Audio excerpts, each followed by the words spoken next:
So we are at the Escola Almar. Escola Almar, aqui em Piracanga. In Piracanga. Sul da Bahia, aqui no Brasil, na Eco Village Piracanga. Really nice. And I'm happy to be here with you. Your name is? Marina. Marina. And you've been living here for 4 years, I have heard? Yes, I'm originally from São Paulo, but I've lived here since 2020.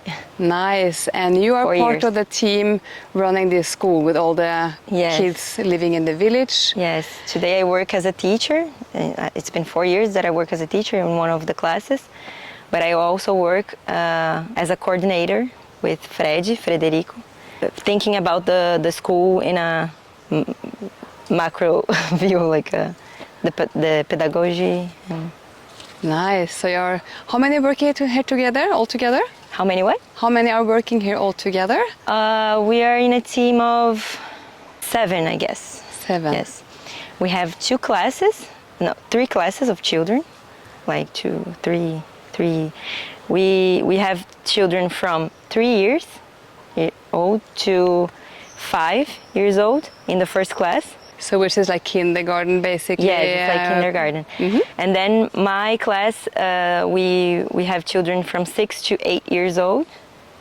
Here is the moment where we focus also on the reading, writing, to develop these skills with them inside the projects, the projects that we work on.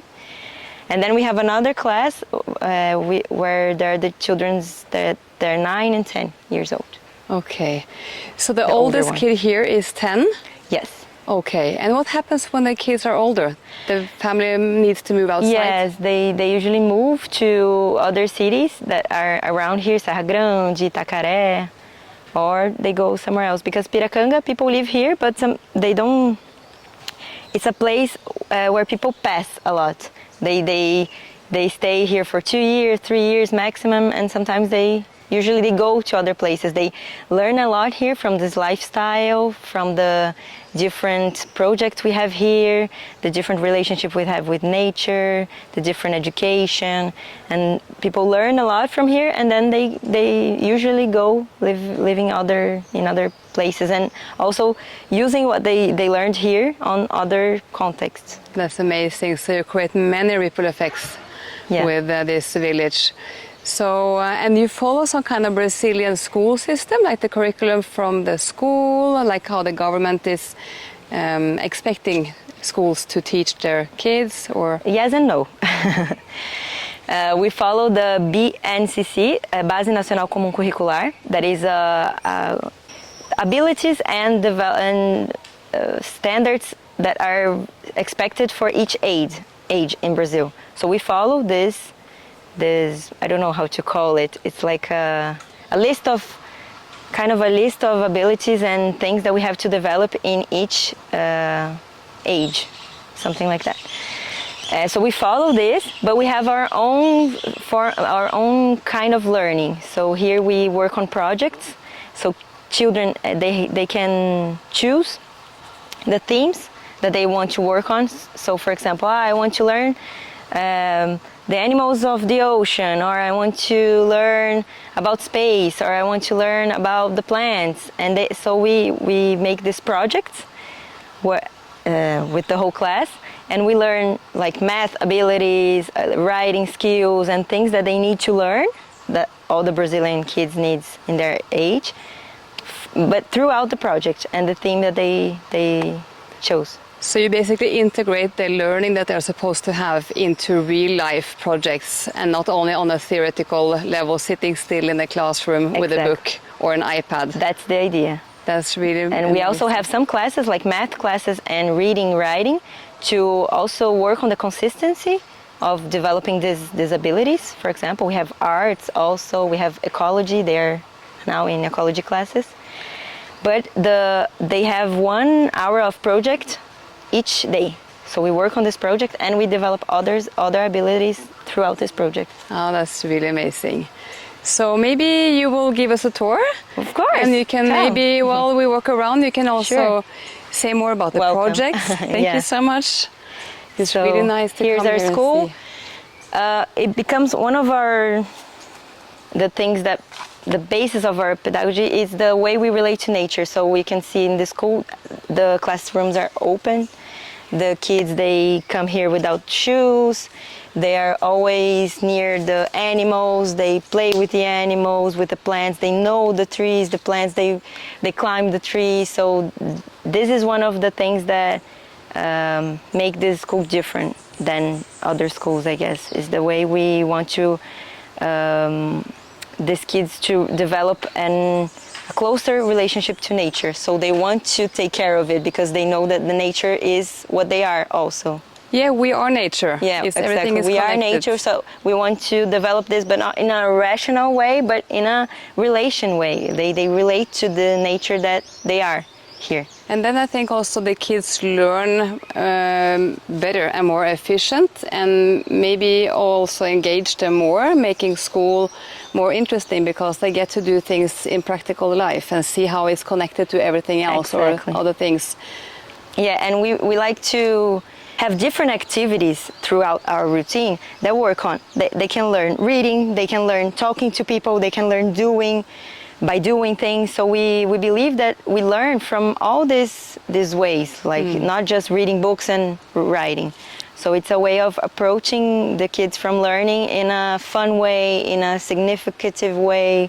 So this is another thing that the projects, they bring a lot. So I have a curiosity about the world, and this can be inside the school. For example, I want to learn about animals from the sea, from the ocean, and this can be inside the school, and this doesn't have to be outside of the school. Really beautiful. I love it. So here is our kitchen. Here's where they eat their snacks, and here are some of the classrooms. Oh, I guess the lights are back.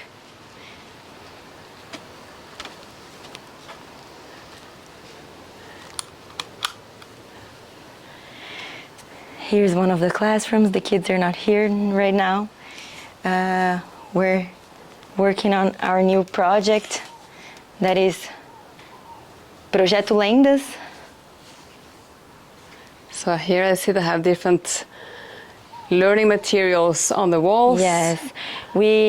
Each day we start our routine with one children working on the minute of silence, we call it that way. So we start the day, everybody, making 1 moment of silence.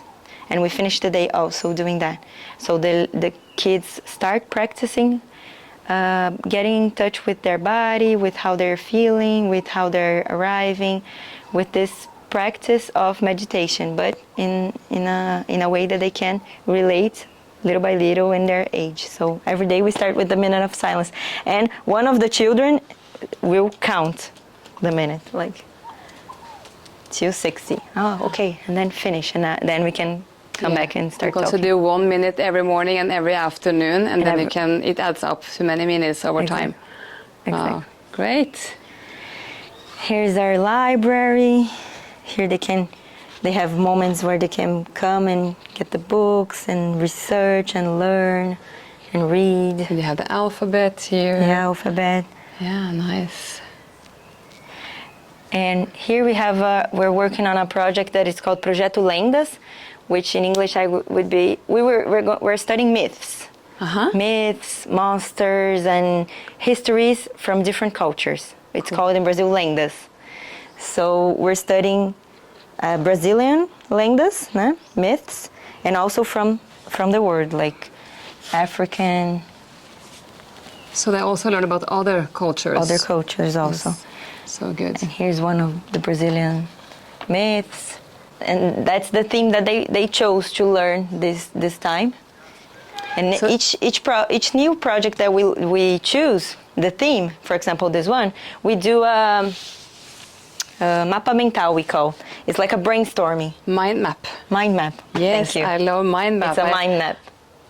So the children, we chose this theme now. So project, myths, and stories, like, and here they will we'll have a brainstorm, and they will put what they want to learn about this. What is a myth?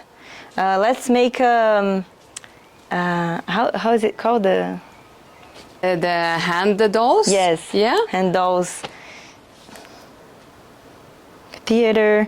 Here they're telling, we want to make a play, like a school play about what we learn, about the stories that we learn. They want to study this one specifically, Mapinguari, is a Brazilian. And then maybe the village or the parents come to see the play when yes, that's the idea. By the end of the year, we're going to have a presentation, like, today's our play, and we're going to present to the parents the play.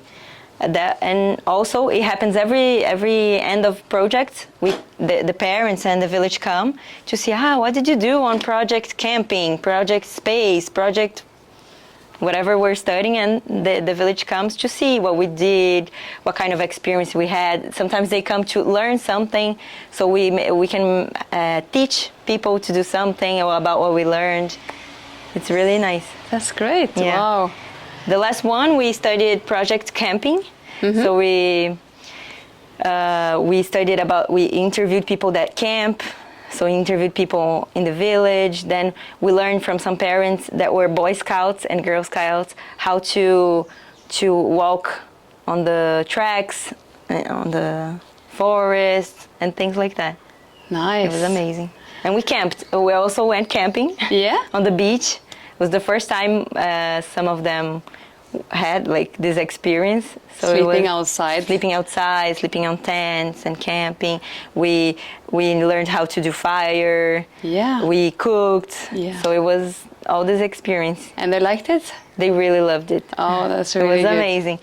And we do this, and we also work on the writing and reading skills while we go through a project like that. So let's make a list of the food we have to take to our camping. So they write down. So now we're in this way we're learning how to write, but throughout a theme that they learned. Good. And you have many other buildings here. So what's next? Let's go. Here we have the... You mentioned the kitchen. Maybe we should just have a quick look. Sure. Just to see. Do the kids make food together with the teachers here? So it's like a shared meal like that? They all bring their snacks from home. Mm-hmm. Before the pandemic, we had a collective snack here. Everybody ate together. But since we came back, we couldn't have someone on the kitchen, like to hire someone to work on that. So we came back and everybody brings their snack from home. Sometimes we have, let's make a picnic, and we bring food to share. But normally they bring their own snack, and we have an agreement. They need to be vegetarian and not high ultra processed. So clean food from nature, basically. Yes, exactly. Yeah, that's good.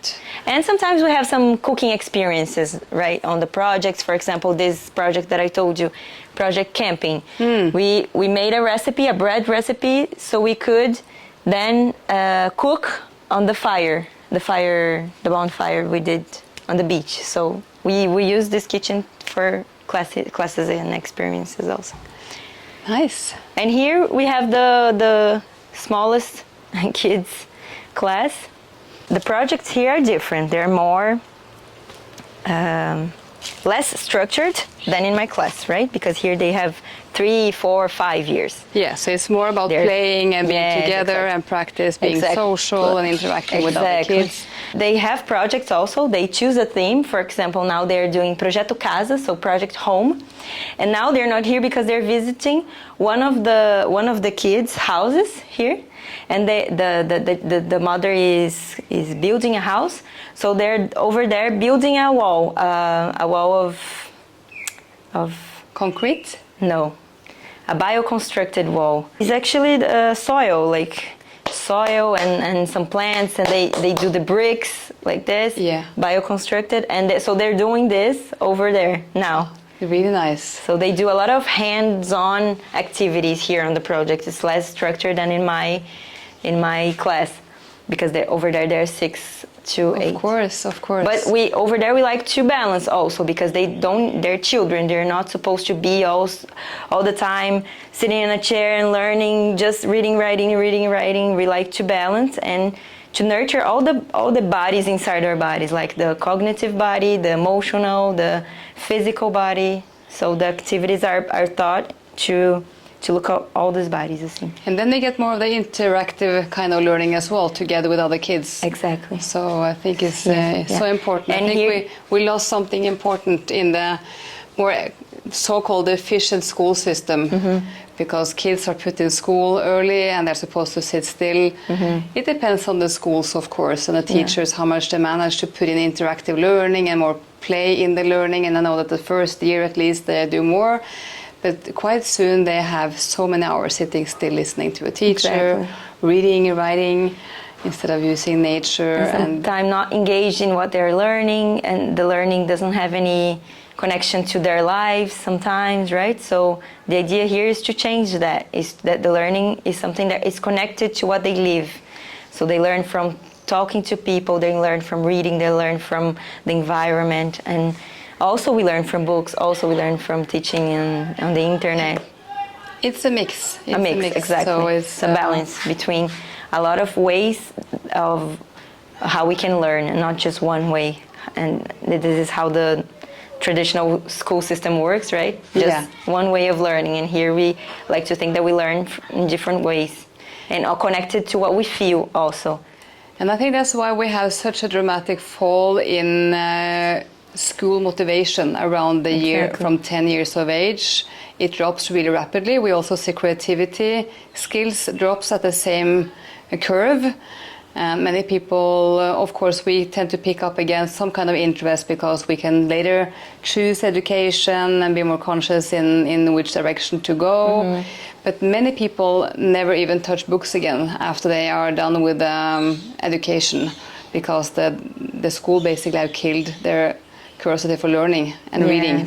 So, which is really, really sad. So I think that's a good way you're doing it here, to keep that learning interest and that spark going. Yes, here in the small ones, they have a lot of places. Here, the library place, and here are some materials for them to draw, and here some painting, here for them to play and to play outside.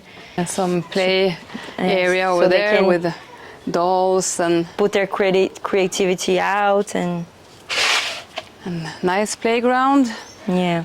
Even though, as you say, they use nature, like you have built stuff from mainly nature here, but that's also a good thing. Like if you don't have nature to use around, you only have this safe playground equipments. But I think it's the value of actually touching the nature. Yes. Yes, here they cook with sand, and they play here with the leaves and with the animals. Playing is simpler than what we think. We think we have to have the right materials, or the Montessori furniture, or else the plastic materials, or else we won't help the children develop. And sometimes we just need to let them more free. Yeah. They're having less and less time to be free to play and to learn by playing. When they play, they elaborate what they think of the world, what they receive from the relationship. They're learning while they play. And we killed this more and more as they grow, right? You say, like, for example, when they're 10, they don't have any more space for creativity in schools. There's less and less space for this. Yeah. They're required more and more to perform, to have good grades, and sometimes they don't even see what they will use from it. Like, why am I learning this? They don't see the purpose of it, right? They don't see the purpose. It loses the purpose. So the idea here is to, develop some abilities that we know that they will need in the world. So logical skills, mathematical skills, reading, writing, arts, and everything, but with purpose, connected to their curiosity in the world. Like, what makes you curious? What do you want to create? You're curious about it. So when we're curious about something, it motivates us to research, to look for it, to create. So we want to engage with that motivation in children, so we can develop these abilities that we think they're important too. Yeah, and I think if we are not providing them with all the fancy play or toys or tools, but they have to actually be creative and find things to play with or investigate in nature, we probably keep also the creativity part more alive.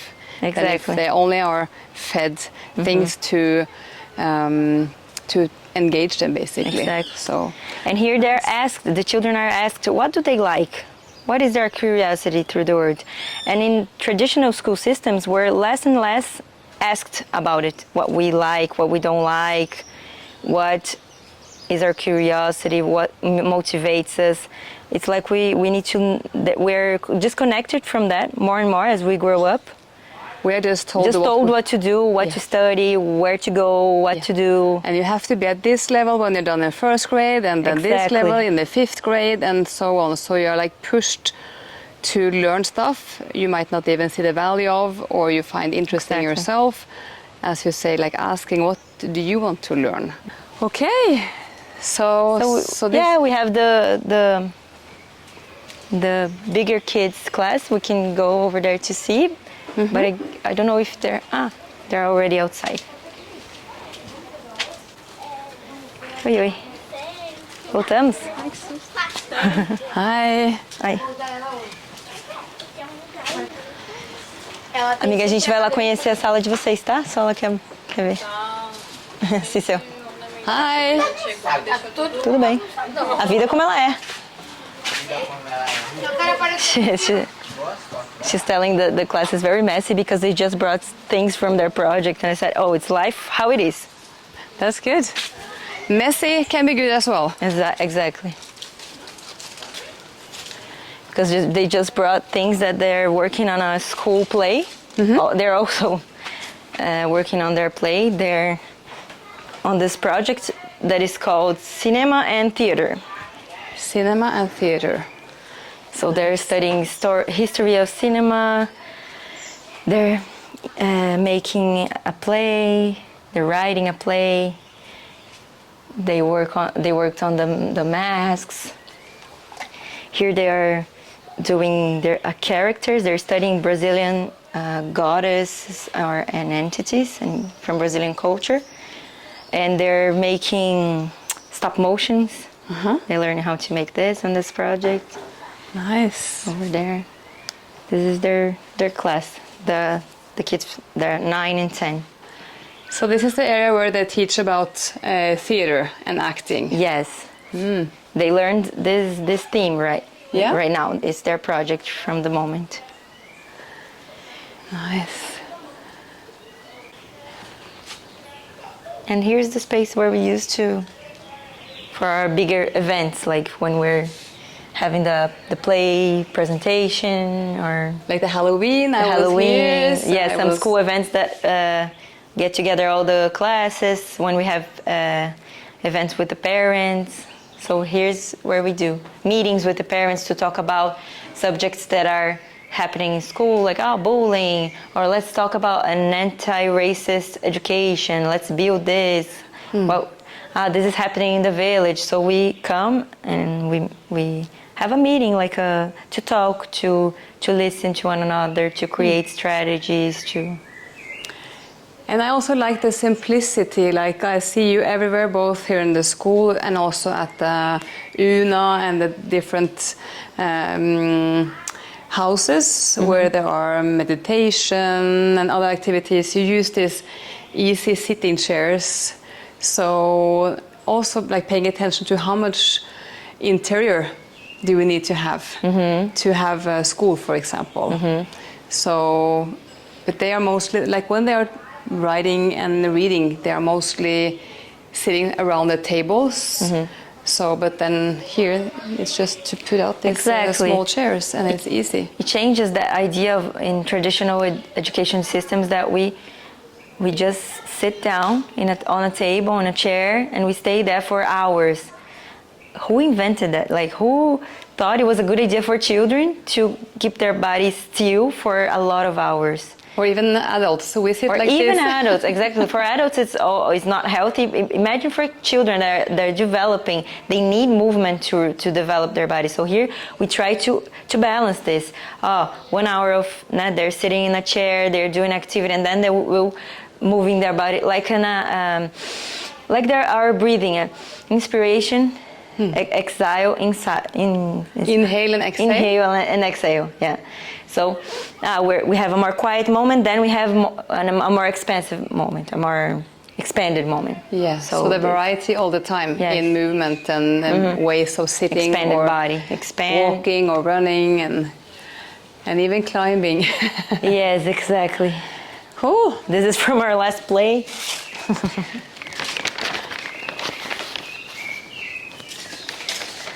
So you just had the play here? Yes, the camping one.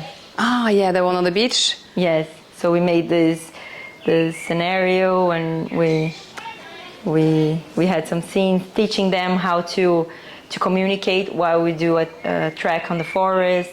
If we draw this sign on the ground, that means one thing. If we draw another sign, that means another thing. So we taught the parents that the thing that we learned in our project. Really good, really good. Okay, so have we been around, or are there some more spaces I guess that's you it. think we should have a look at? I really love this school, and I've said to my daughters, it must be really, really a dream for kids to grow up like this. Of course, when you hit the teenage years, you need maybe some more expansion. Exactly. You need like a bigger circle of friends. Mm-hmm. That's why we choose to keep the school till 10 years old. Yeah, because the village is So close to 200 village. people, and Exactly. then you have all the visitors coming in and out, of course. But it's difficult to then you have to grow the village quite a Exactly. lot to make room for those older kids. So we would have to have a more team working here at the school, a lot of different things for teenagers, and we think that they need this expansion. Yeah. And so they need to get out of Piracanga a little bit, and we use what they learned here. As I was telling you, the people that come here and learn a lot of things from this kind of life, and then they go to other places to take what they learned and to put on their the other places that they're living there. So for the teenagers, I think it's the same. They live their childhood here, and they spend some years here, and they learn with nature. They learn here the different way we learn on the projects. They are asked what they like, what they don't like, the themes they want to learn, to engage. And then they go to other school systems, sometimes more traditional, but they take this with them. The ability to learn what they want to learn, the knowledge of themselves from what they like in the world, what they're curious about. And I think also being part of such a community in this village with so much focus on connection between people, how you focus on relationships and how to communicate in a good way. Yeah. So I think all this, like building up from the beginning of your life, this inner safety, feeling valued, being part of a community. Exactly. And I think we have lost quite a bit of that because of, at least in the cities, maybe it's different on the countryside, smaller towns, but I think many kids today are insecure in themselves because we have this system of parents working a lot. I have for sure been one of those parents. And the kids are put in kindergarten from 1 year of age together with maybe many other kids. And for some it's really good, and for others it might be not so good. But being part of a community and learn those kind of skills and values from young age, I believe gives them a safety net within themselves that they can bring on into their lives. Yeah, we definitely here want to work on to develop their their sense of value, of inner value, that they're valued here no matter if they get good grades or not. They're important. We see them as they are. We see them in what they like and what is challenging for them. Yeah. And I guess that's what is missing sometimes in the development of children inside the family, because that's because of what you were telling. Like, adults are busier and busier, and sometimes they're demanded to do a lot of things, and they don't get a lot of times just to connect with their children. And people are more and more isolated. Families are more and more isolated. It's a lot sometimes just for the mother, even not mother and father, just for one person, one adult to take care. It's a lot. So it takes a village to create the children, to educate children, right? it takes a village to educate children. We like to say that because it's an African proverb that makes a lot of sense, because we need more adults to educate these children, not just one that is tired, that has a lot of things to do, and to connect with them so they're seen, they're heard, so that they have other experiences, that they connect, they learn how to connect, help them connect with other children. And I think that's the perfect and beautiful ending of this visit, because if we can manage to give the kids their self-esteem, or let them keep their self-esteem, because I think that's the biggest problem we have, or one of the biggest problems. This, when kids don't have the self-esteem, their self-love, which we have a huge issue with in many countries today, which leads to so many other problems. Of course. So I think if that's the one most important thing that you are doing here, is in addition to all the other beautiful things, I think it's really worthwhile to learn from this school and see what we can bring into other schools as well. So thank you so much. Oh, thank you. For having me and showing me around. It's been really nice to learn more about the school. It's great to have you here. Thank you.